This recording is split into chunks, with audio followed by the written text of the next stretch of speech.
In this episode of Decyphered, we're going to go down the wormhole and look at the technical details of what happened on the recent wormhole hack.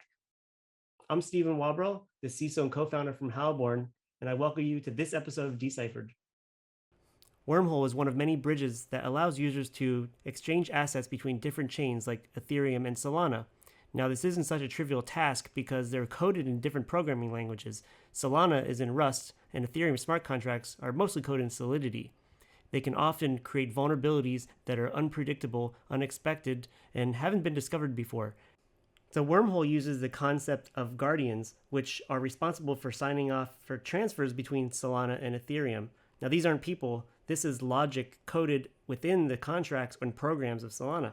And this is done by calling the function post-VAA within the Solana program.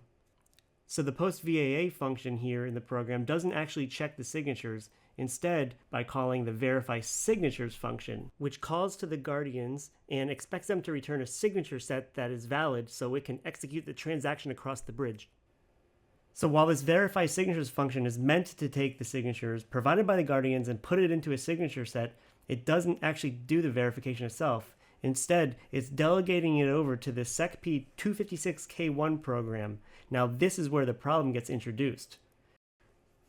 The SecP 256K1 program is delegated to verify the transaction, but it relies on a standard Solana program that's called load instructions at within sysvar instructions.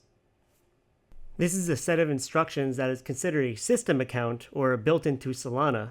But it just so happens that right before the wormhole deployment and the bridge being set up, that Solana deprecated the load instructions at and replaced it with a load instructions at checked instead, because the previous version used in the wormhole bridge doesn't check that it's coming from a trusted system account. So what does this all mean, and what does this have to do with the wormhole hack? This means that the attacker could take a program that they control that has the same instruction sets as the system account and use it to verify the signatures and bypass authentication. And sure enough, that's exactly what happened.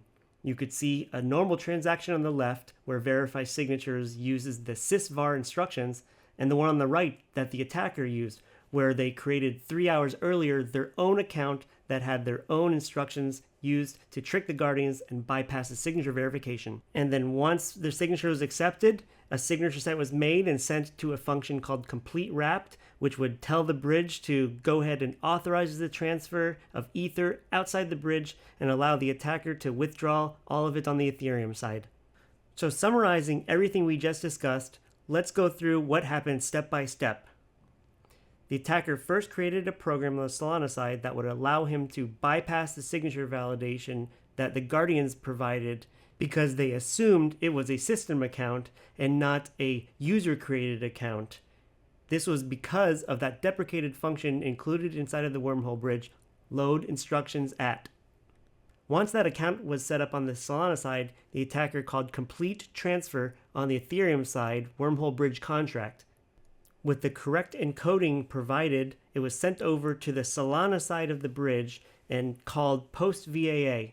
Post-VAA would then call the verify signatures, and then verify signatures would delegate the verification to the attacker's created account, which would send back the OK to the guardians, create a signature set, which would pass the validator action approval and allow the attacker to complete the transfer and withdraw the funds on the Ethereum side of the bridge.